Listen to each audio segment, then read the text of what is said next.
شیطان مردود کا بہت بڑا ہتھیار لمبی امیدیں دلانا ہے، چنانچہ وہ لمبے عرصے تک زندہ رہنے کی سوچ انسان کے دل و دماغ میں بٹھا کر موت سے غافل، توبہ سے دور اور گناہوں میں مشغول رکھتا ہے، حتیٰ کہ اسی غفلت میں اچانک موت آ جاتی ہے اور گناہوں سے توبہ اور نیکی کرنے کی طاقت ہمیشہ کے لیے ختم ہو جاتی ہے۔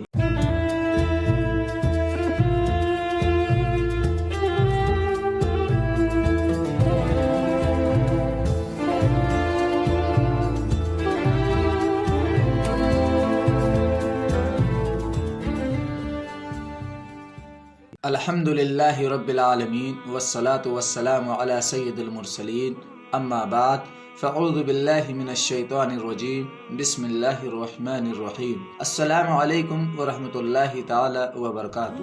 میرے پیارے ناظرین، کائنات میں سب سے پہلے نبی کی تعظیم فرشتوں نے کی اور بارگاہ الہی میں مزید قرب سے سرفراز ہوئے، جبکہ سب سے پہلے نبی کی تعظیم سے انکار اور ان کی گستاخی کا ارتکاب ابلیس نے کیا، جس کی سزا میں تمام تر علم و عبادت اور مقام و مرتبے کے باوجود وہ مردود اور ملعون ہوا اور روز قیامت ہمیشہ کے لیے عذاب جہنم کا حقدار ٹھہرا۔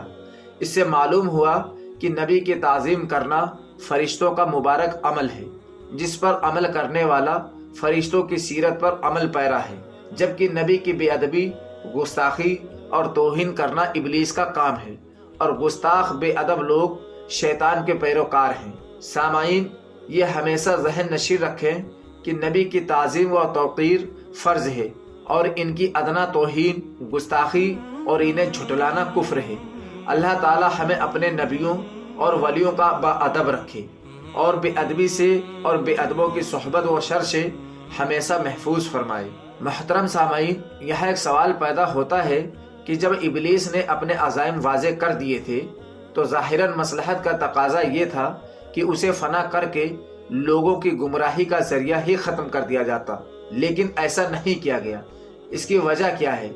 جواب یہ ہے، اگر اللہ تعالیٰ چاہتا تو ابلیس کو فنا کر کے گمراہی کا ذریعہ ختم کر دیتا اور تمام انسان مومن ہوتے اور نیک اعمال ہی کرتے، لیکن انسانوں کی پیدائش سے مقصود تو یہ تھا کہ بندوں کو خیر و شر اور نیکی و بدی کی صلاحیت و اختیار دے کر انہیں آزمایا جائے۔ تو اگر شیطان ہی کا خاتمہ کر دیا جاتا تو یہ آزمائش ہی ختم ہو جاتی۔ اس لیے اللہ تعالیٰ نے ابلیس کو فنا کرنے کی بجائے اسے مہلت اور اختیار دے دیا۔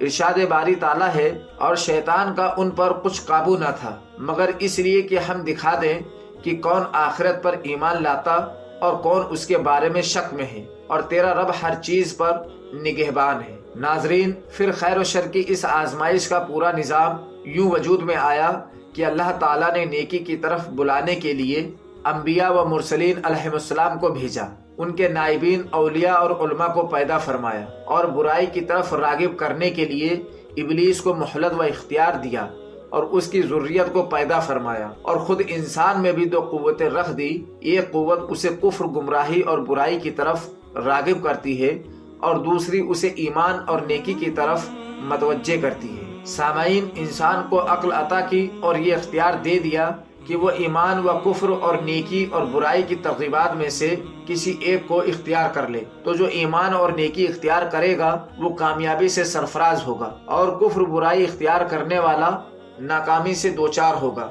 سامعین، خلاصہ کلام یہ ہے کہ عزائم کے اظہار کے باوجود ابلیس کو مہلت و اختیار دینا اور اسے فنا نہ کرنا انسان کے امتحان اور اس کی آزمائش کے لیے ہے۔ میرے پیارے ناظرین، یہاں ہمیں اپنی ذات اور اعمال پر غور کرنا چاہیے کہ اپنے ایمان و عمل کے اعتبار سے اس آزمائش میں ہم کامیاب ثابت ہو رہے ہیں یا شیطان کے بہکاوے اور نفس کی شرارتوں کا شکار ہو کر ناکامی کے گڑھے میں گر رہے ہیں۔ صحیح ایمان و عقیدے کے ساتھ فرائض و واجبات کی پابندی اور سنن و مستحب پر عمل کرنے والا، اپنے نفس کو بری خواہش اور گناہوں سے بچانے والا کامیابی کی شاہراہ پر گامزن ہے، جبکہ باطل عقیدے والا یا فرائض و واجبات کا تارک اور گناہ کی دلدل میں دھسا ہوا شخص ناکامی کی طرف روا دوا ہے۔ میرے پیارے ناظرین، اللہ تعالیٰ کے چنے ہوئے اور خاص بندوں سے مراد انبیاء کرام علیہ السلام اور اولیاء اعظام رحمت اللہ علیہم ہیں۔ محترم سامعین، مسلمانوں کا یہ عقیدہ ہے کہ انبیاء کرام علیہم السلام معصوم اور اولیاء کرام رحمۃ اللہ علیہم گناہوں سے محفوظ ہیں۔ ابلیس انہیں بہکانے میں کامیاب نہیں ہو سکتا۔ اللہ تعالی ہمیں ان مبارک ہستیوں کے صدقے شیطان و نفس کے شر سے محفوظ فرمائے۔ میرے پیارے ناظرین، امام محمد غزالی رحمۃ اللہ علیہ فرماتے ہیں کہ صوفیاء کرام کے نزدیک شیطان سے جنگ کرنے اور اسے مغلوب کرنے کے دو طریقے ہیں۔ نمبر 1، شیطان کے مکر و فریب سے بچنے کے لیے اللہ تعالیٰ کی پناہ لی جائے۔ نمبر 2، شیطان سے مقابلہ کرنے، اسے دفع کرنے اور اس کی مخالفت کرنے کے لیے ہر وقت تیار رہنا چاہیے۔ میرے محترم سامعین، ہمارے علماء کرام فرماتے ہیں کہ شیطان سے مقابلہ کرنے اور اس پر غلبہ حاصل کرنے کے 3 طریقے ہیں۔ نمبر 1، تم شیطان کے مکر و فریب اور اس کے حیلے سازیوں سے ہوشیار ہو جاؤ، کیونکہ جب تمہیں اس کی حیلے سازیوں کا علم ہوگا تو وہ تمہیں نقصان نہیں پہنچا سکے گا۔ جس طرح چور کو جب معلوم ہو جاتا ہے کہ مکان مالک کو میرے آنے کا علم ہو گیا ہے تو وہ بھاگ جاتا ہے۔ نمبر 2، جب شیطان تمہیں گمراہیوں کی طرف بلائے تو تم اسے رد کر دو اور تمہارا دل قطعاً اس کی طرف متوجہ نہ ہو اور نہ تم اس کی پیروی کرو، کیونکہ شیطان لعین ایک بھونکنے والے کتے کی طرح ہے۔ اگر تم اسے چھیڑو گے تو وہ تمہاری طرف تیزی کے ساتھ لپکے گا اور تمہیں زخمی کر دے گا، اور اگر تم اس سے کنارہ کشی اختیار کر لو گے تو وہ خاموش رہے گا۔ نمبر 3، اللہ تعالیٰ کا ہمیشہ ذکر کرتے رہو اور ہمہ وقت خود کو اللہ تعالیٰ کی یاد میں مصروف رکھو۔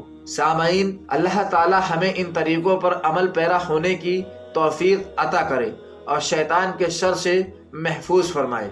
میرے پیارے ناظرین، کسی سنی صحیح العقیدہ باعمل خوف خدا رکھنے والے شیخ کامل کے مرید بن جائیں اور اس کی صحبت میں بیٹھیں اور اس کی نصیحت پر عمل کریں اور اچھے نیک لوگوں کو اپنا دوست بنائیں اور انہی کی صحبت میں بیٹھیں۔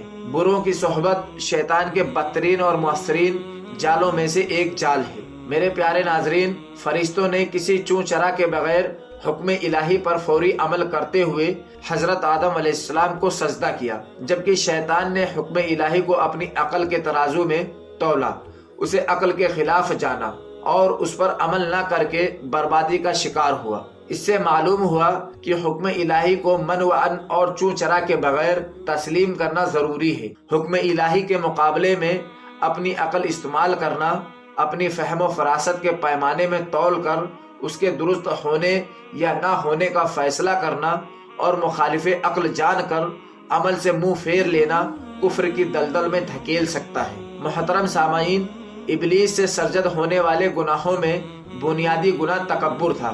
حدیث پاک میں ہے کہ تکبر حق بات کو جھٹلانے اور دوسروں کو حقیر سمجھنے کا نام ہے۔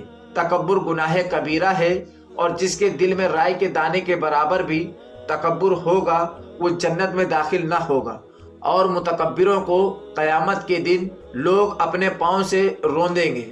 میرے پیارے ناظرین، شیطان مردود کا بہت بڑا ہتھیار لمبی امیدیں دلانا ہے، چنانچہ وہ لمبے عرصے تک زندہ رہنے کی سوچ انسان کے دل و دماغ میں بٹھا کر موت سے غافل، توبہ سے دور اور گناہوں میں مشغول رکھتا ہے، حتیٰ کہ اسی غفلت میں اچانک موت آ جاتی ہے اور گناہوں سے توبہ اور نیکی کرنے کی طاقت ہمیشہ کے لیے ختم ہو جاتی ہے۔ سامعین، اس کا حل موت، قبر اور آخرت کی یاد ہے۔ میرے پیارے ناظرین، اللہ تعالیٰ کے انبیاء علیہ السلام کی گستاخی ایسا بڑا جرم ہے جس کی سزا میں زندگی بھر کی عبادت و ریاضت برباد ہو جاتی ہے۔ ابلیس جیسے انتہائی عبادت گزار کا انجام، اس کی عبرت انگیز مثال آپ کے سامنے موجود ہے۔ میرے پیارے ناظرین، باقی بیان آنے والی اگلی قسط میں جانیں گے۔ السلام علیکم ورحمۃ اللہ تعالی وبرکاتہ۔